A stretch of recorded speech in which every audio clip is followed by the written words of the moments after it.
Recently, I have come to realize that step 1 is actually a powerful and highly effective way to approach life.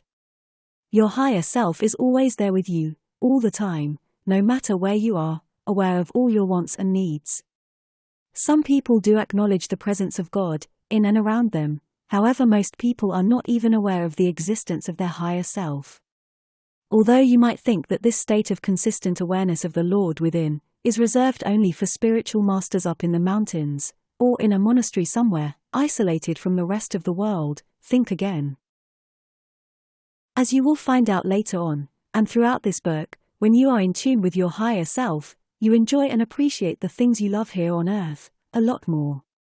It is as if your joy levels have been amped up a few notches. And so, you will be intrinsically motivated to seek out more joy and happiness here on earth, as they come in so many shapes and forms. Do not fret, the practical application of step 1 is quite simple to understand and accomplish. If you are feeling good, then you are in sync with the Lord at that moment. Our feelings are generated by our choice of thoughts, words, and actions.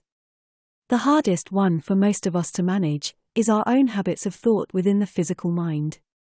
By carefully tracking your feelings as you go about your day, you will start to figure out how your thoughts affect you emotionally. You can zoom in on thoughts that cause negative feelings within, and work on choosing more positive thoughts.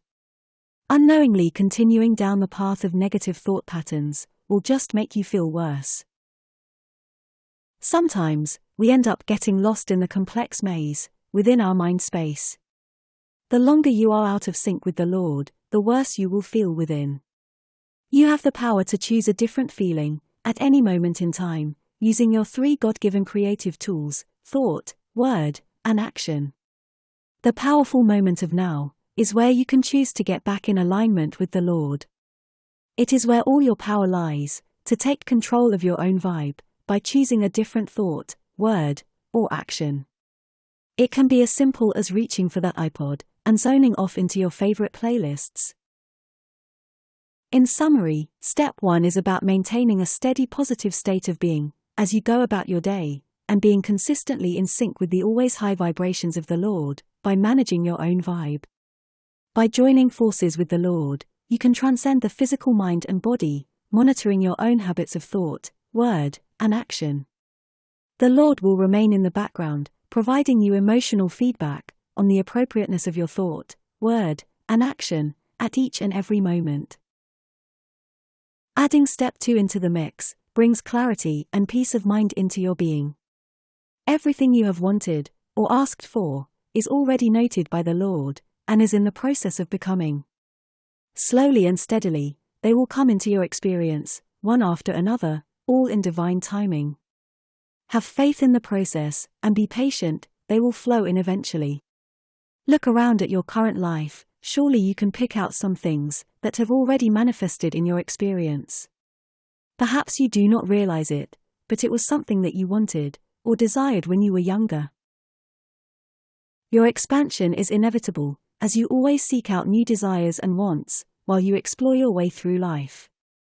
You keep up with your expanding self by consistently staying in sync with the Lord, allowing all the good things that match that higher frequency to flow into your life.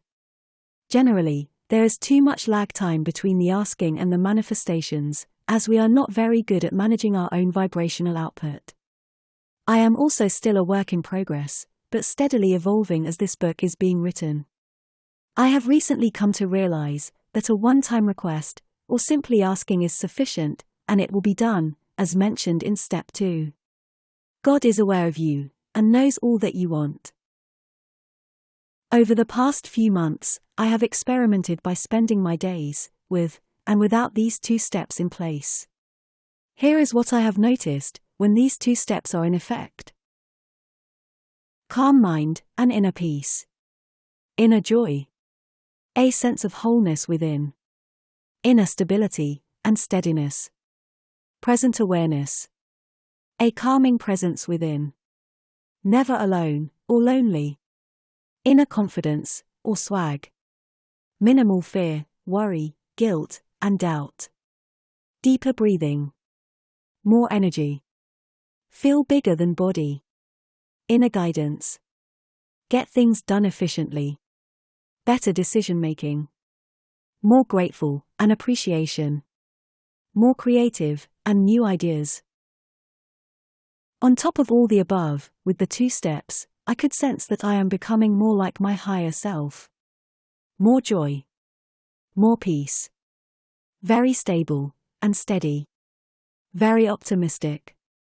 Very confident in self. Forward-looking and eager.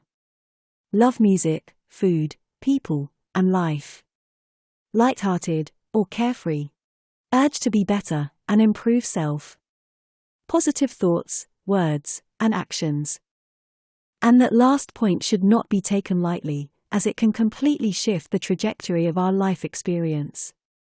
By joining forces with the Lord as I went about my day, somehow I consciously chose more positive thoughts, words, and actions, moment by moment. My practical trials without these 2 steps resulted in my physical mind being quite chaotic and noisy throughout the day. It felt like giving full control to the physical mind to manage my life. Without an awareness of the Lord within, I found it hard to quiet the mind consistently. And so, inner peace was also hard to come by. Feelings of being overwhelmed filled me up, as my physical mind felt like it had to do everything on its own. With an overactive physical mind, it was not easy to be present in the now, and fully enjoy the moments too.